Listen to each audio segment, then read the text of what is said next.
Hey guys, welcome to my YouTube channel study with Dev Bhoomi. Friends, आज हम लोग इस वीडियो में general knowledge for Uttarakhand exams का पार्ट 3 देखेंगे। इस वीडियो में जो है आपको जीके के 20 मोस्ट इंपॉर्टेंट क्वेश्चन देखने को मिलेंगे, जो आपको यूके पीसीएस और यूके ट्रिपल के जितने भी एग्जाम है उन सभी में ये क्वेश्चंस आपकी काफ़ी मदद करेंगे। गाइस, अगर आपको वीडियो अच्छी लगे तो वीडियो को लाइक करें, कमेंट करें और वीडियो को अपने दोस्तों के साथ जरूर शेयर करें। तो चलिए वीडियो को शुरू करते हैं। तो आज का पहला क्वेश्चन है, किस शासक ने कृषि के विकास के लिए आमिर ए कोही नामक विभाग की स्थापना की थी? तो किस शासक ने कृषि के विकास के लिए आमिर ए कोही नामक विभाग की स्थापना की थी? तो ये था मोहम्मद बिन तुगलक। कौन था? मोहम्मद बिन तुगलक, यानी डी ऑप्शन जो है इसमें राइट हो जाएगा। अब देखिए, मोहम्मद बिन तुगलक ने जो है, यहाँ से इंपॉर्टेंट फैक्ट आप याद रखना, मोहम्मद बिन तुगलक ने अपनी राजधानी दिल्ली से देवगिरी स्थानांतरित की थी। कहाँ? दिल्ली से देवगिरी स्थानांतरित की थी और उसका नाम क्या रखा था? दौलताबाद। क्या रखा था? दौलताबाद। एडवर्ड थॉमस ने देखिए मोहम्मद बिन तुगलक को जो है प्रिंस ऑफ मनियर्स की संज्ञा दी है। तो ये काफ़ी महत्वपूर्ण फैक्ट है। मोरक्को का यात्री था इब्न बतूता। ठीक है, इसकी पुस्तक थी रहला। ठीक है, रहला। मोहम्मद बिन तुगलक के शासनकाल में जो है ये भारत आया था। मोहम्मद बिन तुगलक के शासनकाल में देखिए दक्षिण में हरिहर एवं बुक्का नामक दो भाइयों ने जो है स्वतंत्र राज्य विजयनगर की स्थापना की थी। अगला क्वेश्चन है, इल्तुतमिश द्वारा शुरू की गई इक्ता प्रथा को किसने समाप्त किया? तो देखिए, इल्तुतमिश द्वारा जो है शुरू की गई जो इक्ता प्रथा थी उसको किसने समाप्त किया था? तो आप याद रखना, अलाउद्दीन खिलजी ने। किसने? अलाउद्दीन खिलजी ने। अब देखिए, अलाउद्दीन खिलजी से संबंधित कुछ महत्वपूर्ण फैक्ट है। अलाउद्दीन खिलजी ने जो है देखिए सेना को नगद वेतन देने और स्थायी सेना की नींव रखी थी। घोड़ा दागने एवं सैनिकों का हुलिया लिखने की प्रथा की शुरुआत अलाउद्दीन खिलजी ने की। अलाउद्दीन खिलजी ने मूल्य नियंत्रण प्रणाली को जो है दृढ़ता से लागू किया था। उसके अलावा देखिए जमियत खाना मस्जिद, अलाई दरवाज़ा एग्जाम में काफ़ी पूछा जाने वाला है। ठीक है, सीरी का किला, हजार खंबा महल का निर्माण भी किसने कराया था? अलाउद्दीन खिलजी ने। अलाई दरवाज़ा जो है ठीक है, इसको इस्लामी वास्तुकला का रत्न कहा जाता है। ठीक है, इस्लामी वास्तुकला का रत्न कहा जाता है। अलाउद्दीन खिलजी ने चराई कर और गड़ी कर लगाए थे, यानी ये दो कर लगाए थे। चराई कर जो है दुधारू पशुओं पर और जो गड़ी कर था वो घरों एवं झोपड़ियों पर लगाया गया था। अगला है, इटली यात्री निकोलो कॉन्टी विजयनगर किस शासक के शासनकाल में आया था? तो देखिए, इटली का यात्री था निकोलो कॉन्टी। ये विजयनगर जो है किस शासक के शासनकाल में आया था? तो आप याद रखना, देवराय प्रथम के शासनकाल में जो है ये आया था। अगला है, चंदेरी का युद्ध किन किन के मध्य हुआ? तो देखिए, चंदेरी का जो युद्ध है ये किन किन के मध्य हुआ था? तो आप याद रखना, मेदिनी राय और बाबर के मध्य हुआ था। किन किन के? मेदिनी राय और बाबर बाबर के मध्य हुआ था। अगला है, अकबर द्वारा इलाही संबंध की शुरुआत कब की गई? तो देखिए, अकबर द्वारा जो इलाही संबंध की शुरुआत की गई थी वो कब की गई थी? तो आप याद रखना, 1583 में। कब? 1583 में। अब देखिए, अगर ये अकबर से संबंधित कुछ महत्वपूर्ण फैक्ट हैं। पानीपत का जो द्वितीय युद्ध हुआ था ये 5 नवंबर 1556 में हुआ था। किन किन के मध्य? अकबर और हेमू के। राजस्व प्राप्ति की जो जब्ती प्रणाली थी ये अकबर के शासनकाल में प्रचलित थी। दास प्रथा का अंत कब करा था अकबर ने? 1562 में। तीर्थ यात्रा कर को समाप्त किया था 1563 में। जजिया कर समाप्त किया था 1564 में। इबादत खाने की स्थापना की थी 1575 में। दीन इलाही की स्थापना 1582 में। अकबर की शासन का जो प्रणाली थी वो मुख्यतः मनसबदारी प्रथा पर थी। याद रखना, ठीक है, क्वेश्चन बन जाएगा कि अकबर की जो शासन प्रणाली थी वो मुख्यतः किस पर मतलब आधारित थी? तो मनसबदारी प्रथा थी उस पर आधारित थी। अकबर के काल को देखिए हिंदी साहित्य का स्वर्णकाल कहा जाता है। अगला है, सिखों के 9वें गुरु तेग बहादुर की हत्या औरंगजेब ने कब कराई थी? तो सिखों के जो 9वें गुरु थे तेग बहादुर, ठीक है, इनकी हत्या औरंगजेब ने कराई थी। तो कब कराई थी? तो आप याद रखना, 1675 में। कब? 1675 में। वही बात करें देखिए औरंगजेब की, तो औरंगजेब 1658 से इसका शासनकाल शुरू हुआ था और इसकी जो मृत्यु हुई थी 20 फरवरी 1707 में इसकी मृत्यु हुई थी। औरंगजेब के जो गुरु थे वो मीर मोहम्मद हकीम थे। ठीक है, और औरंगजेब को ही क्या बोला जाता है? जिंदा पीर। ठीक है, औरंगजेब ने जजिया कर को पुनः लागू किया था। कब? 1679 में, 1679 में। औरंगजेब ने देखिए बीबी का मकबरा 1679 में कहाँ बनाया था? औरंगाबाद। और औरंगाबाद है गाइस महाराष्ट्र में। कहाँ पर है? महाराष्ट्र में। अगला क्वेश्चन हो जाएगा, पालखेड़ा का युद्ध किन किन के मध्य हुआ था? तो देखिए पालखेड़ा का जो युद्ध हुआ था ये किन किन के मध्य हुआ था? तो आप याद रखना, बाजीराव प्रथम एवं निजामुल मुल्क के मध्य है। ठीक है, बाजीराव प्रथम एवं निजामुल मुल्क के मध्य जो है ये हुआ था। उसके अलावा देखिए पालखेड़ा का युद्ध जो बाजीराव प्रथम और निजामुल मुल्क के मध्य हुआ था, इसमें निजाम की हार हुई थी। ठीक है, निजाम की हार हुई थी और निजाम के साथ जो है मुंगी सिवा गांव की संधि हुई थी। याद रखना, मुंगी सिवा गांव की संधि हुई थी। दिल्ली पर आक्रमण करने वाला जो प्रथम पेशवा था ये बाजीराव प्रथम था। कौन था? बाजीराव प्रथम था। अगला है, शिक्षा सुधारों से संबंधित वुड डिस्पैच को किस वायसराय ने लागू किया था? ठीक है, तो आप याद रखना ये किसने लागू किया था? लॉर्ड डलहौजी ने। ठीक है, लॉर्ड डलहौजी ने। अब लॉर्ड डलहौजी से देखिए काफ़ी महत्वपूर्ण जो है फैक्ट है। तो पहला जो इम्पोर्टेंट फैक्ट है वो है द्वितीय आंग्ल सिख युद्ध। ठीक है, ये 1848 से 1849 में हुआ था। पंजाब का जो ब्रिटिश शासन में विलय हुआ था 29 मार्च 1849 में हुआ था।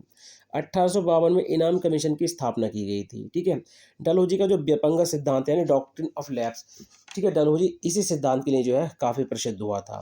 डलहौजी को भारत में रेलवे का जनक माना जाता है। इसी के समय में देखिए भारत में पहली बार 16 अप्रैल 1853 में जो है बम्बई से थाने तक जो है क्या प्रथम रेल चलाई गई थी और ये 34 किलोमीटर चली थी। कितनी? 34 किलोमीटर। 1854 में जो नया पोस्ट ऑफिस एक्ट पारित हुआ था, ठीक है, वो इसी के समय में हुआ था। और भारत में पहली बार डाक टिकट का प्रचलन भी प्रारंभ हुआ था। भारत में देखिए पहली बार सार्वजनिक निर्माण विभाग की स्थापना हुई थी। ठीक है, सार्वजनिक निर्माण विभाग की स्थापना हुई थी। और 1854 में स्वतंत्र विभाग के रूप में लोक सेवा विभाग की स्थापना की गई थी। अगला है, सोम प्रकाश समाचार पत्र का प्रकाशन किसके द्वारा किया गया? तो सोम प्रकाश समाचार पत्र का प्रकाशन किसके द्वारा किया गया था? तो आप याद रखना, द्वारकानाथ विद्याभूषण। ठीक है, द्वारकानाथ विद्याभूषण। उसके अलावा देखिए इसका प्रकाशन 1858 में कलकत्ता से हुआ था। ठीक है, कोलकाता से। और यह प्रथम बांग्ला समाचार पत्र था जो राजनीति से जुड़ा हुआ था। बंगाल गजट की बात करें, ये एग्जाम में काफ़ी पूछा जाता है। ठीक है, 1780 में कलकत्ता से मतलब कोलकाता से निकलता था और जेम्स अगस्त सिक्की ने जो है इसको शुरू किया था। और ये भारत का प्रथम समाचार पत्र था। मिरात उल अखबार, ये काफ़ी महत्वपूर्ण है।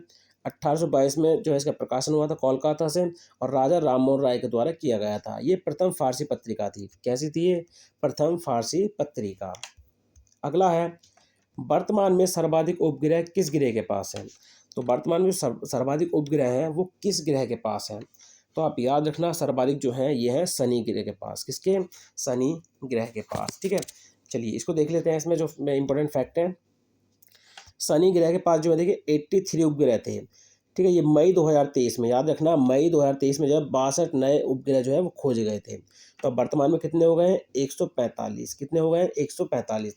तो ये सर्वाधिक किसके पास है? ये है शनि ग्रह के पास में। ठीक है, शनि उपग्रह जो है आकार में दूसरा सबसे बड़ा ग्रह है। इससे बड़ा जो है वो बृहस्पति है। ठीक है, तो शनि उपग्रह जो है आकार में दूसरा सबसे बड़ा ग्रह है। इसकी विशेषता है कि इसके तल के चारों ओर जो है बल हैं उनका होना, और बलय की जो संख्या है वो है 7। ये आकाश में देखिए पीले तारे के समान दिखाई पड़ता है। और शनि ग्रह का घनत्व जो है सभी ग्रह यानी जल से भी कम है, यानी इसको जल में रख दें तो ये तैरने लगेगा। ठीक है, और शनि का जो सबसे बड़ा उपग्रह है वो है टाइटन। क्या है? टाइटन। उसके अलावा देखिए शनि उपग्रह जो है, शनि का उपग्रह है फोबे, इसकी कक्षा में घूमने की विपरीत दिशा में परिक्रमण करता है। यानी इस तरह से अगर शनि घूमता है इस साइड में, ठीक है, तो ये इस साइड में घूमता है यानी विपरीत साइड में। अगला है, चूना पत्थर किस चट्टान का उदाहरण है? तो चूना पत्थर जो है किस चट्टान का उदाहरण है? तो आप याद रखना अबसादी चट्टानों का। किसका है? अबसादी चट्टानों का। अब देखिए जब मैग्मा, आपको पता है ये ज्वालामुखी है, जब मैग्मा, ये मैग्मा है, ठीक है, यहाँ पे क्या होता है? मैग्मा। जब मैग्मा फूटता है, ठीक है, तब ये मैग्मा होता है, जब बाहर आता है तब ये कहलाता है लावा। क्या कहलाता है? लावा। जब ये यहाँ पे इकट्ठा होता है तो इसको बोलते हैं आग्नेय चट्टान है। ठीक है, काफ़ी गर्म होता है तो इसके नाम से आप याद रखो आग्नेय चट्टान है। जब ये धीरे धीरे धरातल पर जो है ठंडा होता रहता है, पेड़ पौधे जानवर इसके बीच में इकट्ठा होते रहे, मरते रहते हैं। ठीक है, परत बनती रहती है। ठीक है, तो ये कहलाती है क्या, अवसादी चट्टान। और इसके बाद रूपांतरित होकर जगह संगमरमर और बन जाता है, ठीक है, तो वो कहलाती है रूपांतरित चट्टान। तो ये क्रम भी आपको जो याद होना चाहिए। तो चूना पत्थर किस चट्टान का उदाहरण है, तो ये है अवसादी चट्टान का। किसका है, अवसादी चट्टान का, यानी ए ऑप्शन जो है इसमें राइट हो जाएगा। अब बात करें, देखिए अवसादी चट्टान के जो एग्जाम्पल पूछे जाते हैं, बलुआ पत्थर, चूना पत्थर, स्लेट, कांगलो, मरेट, ठीक है, नमक की चट्टान, सैलखरी, ये जो है अपसादी चट्टान के उदाहरण हैं। अपसादी चट्टान देखिए परतदार होती हैं। अपसादी चट्टानों में जीवाश्म पाया जाता है। खनिज तेल जो है अपसादी चट्टानों में ही पाया जाता है। अगला है बलित पर्वत का उदाहरण है। तो देखिए बलित पर्वत का जो है इसमें उदाहरण वो कौन सा है, तो इसमें है यूराल पर्वत। कौन सा है, यूराल पर्वत। अब देखिए बलित पर्वत होते क्या हैं, ठीक है, ये पृथ्वी की आंतरिक शक्तियों से धरातल की चट्टानों के मुड़ जाने से बनते हैं, ठीक है। और जो लहरदार पर्वत हैं जिन पर असंख्य अपनतियां और अभिनतियां होती हैं, जैसा हमारा जो माउंट एवरेस्ट है, ठीक है, हिमालय है, सॉरी हिमालय जो है हमारा, ठीक है, जो हिमालय जो है वो इसका उदाहरण है, तो आप इससे जान सकते हैं। उसके अलावा आल्पस है, यूराल है, रोकीज़ है और एडीज़ है। इसमें जो है देखिए जो एडीज़ है, ठीक है, एडीज़ ये विश्व की सबसे लंबी पर्वत श्रेणी है, ठीक है। एडीज़ पर्वत जो है ये विश्व की सबसे लंबी पर्वत श्रेणी है, जो दक्षिण अफ्रीका के पश्चिमी तट पर है। और बलित पर्वतों के निर्माण का जो आधुनिक सिद्धांत है प्लेट टेक्टोनिक की संकल्पना पर जो है आधारित है। और भारत का अरावली पर्वत, ठीक है, भारत का अरावली पर्वत जो है विश्व के सबसे पुराने बलित पर्वतों में जो बलित पर्वत है उनमें गिना जाता है। अगला है निम्न में से कौन सी जलधारा ठंडी जलधारा है, ठीक है, तो निम्न में से कौन सी जलधारा ठंडी जलधारा है, तो आप याद रखना इसमें कनारी जलधारा, ठीक है, कनारी जलधारा जो है ये ठंडी जलधारा है। अब देखिए आप ये आपको ठंडी जलधारा आपने याद रखनी है, ठीक है, और कनारी जलधारा जो है अटलांटिक महासागर की ठंडी जलधारा है। उसके अलावा देखिए प्रमुख ठंडी जलधारा हैं, ये आपने अगर याद कर ली तो गर्म वाली इसके अलावा आ गई तो आप उनको आराम से कर लोगे। कैलिफोर्निया की जलधारा ये भी ठंडी है, ठीक है, हम्बोल्ट या पेरुवियन की जलधारा, अंटार्कटिका की जलधारा, लेब्राडोर की जलधारा, बेंगुएला की जलधारा, कनारी जलधारा, फॉकलैंड की जलधारा और पूर्वी ग्रीनलैंड की जलधारा। तो ये आप ठंडी जलधारा याद कर लो, आपको गर्म की याद करने की जरूरत नहीं पड़ेगी, क्योंकि ठीक है अगर ये होंगे ऑप्शन में तो आप इनको छोड़ देना, ठीक है, जैसे भी आपसे पूछेगा तो आप एक तरह की याद कर लो, या तो आप ठंडी जलधारा याद कर लो या फिर आप गर्म जलधारा याद कर लो, ठीक है। तो आप इसमें से एक काम कर लो अगर आपको टाइम बचाना है तो। अगला है भारतीय जूट निगम की स्थापना कब की गई, ठीक है, भारतीय जूट निगम की स्थापना कब की गई, तो 1971 में। कब की गई थी, 1971 में। अब देखिए जूट का रेशा जो होता है उसको क्या बोलते हैं, सोने का रेशा, यानी गोल्डन फाइबर, ठीक है, गोल्डन फाइबर के नाम से जो है इसको जाना जाता है। जूट का जो पहला कारखाना लगा था कोलकाता के समीप जो रिसरा, ठीक है, रिसरा नामक स्थान है वहाँ पर 1855 में लगाया गया था। वहीं अंतर्राष्ट्रीय जूट संगठन की स्थापना की बात करें तो 1984 में इसकी स्थापना हुई थी और मुख्यालय है इसका ढाका में। अगला है जनगणना 2011 के अनुसार सर्वाधिक पुरुष साक्षरता वाला केंद्र शासित प्रदेश कौन सा। अब देखिए आप क्वेश्चन में एक चीज़ देख लेना, आपसे केंद्र शासित प्रदेश पूछ रहा है या आपसे राज्य पूछ रहा है, ठीक है, तो दोनों आप क्वेश्चन देख लेना। तो इसमें कौन सा हो जाएगा हमारा लक्षद्वीप, कौन सा हो जाएगा इसमें हमारा लक्षद्वीप। अगला है नाथपा झाकरी परियोजना किस राज्य में स्थित है, तो देखिए क्वेश्चन ज़्यादातर नदी वाला पूछता है, आपको पता है सतलुज नदी पर है, ठीक है, सतलुज नदी या सतलुज नदी पर जो है ये स्थित है और ये स्थित है हिमाचल प्रदेश में। कहाँ पर है ये, हिमाचल प्रदेश में। अगला है उड़ान परियोजना की शुरुआत कब हुई, उड़े देश का आम नागरिक, ठीक है, उड़ान परियोजना की शुरुआत कब की गई थी, तो 2017 में। कब, 2017 में।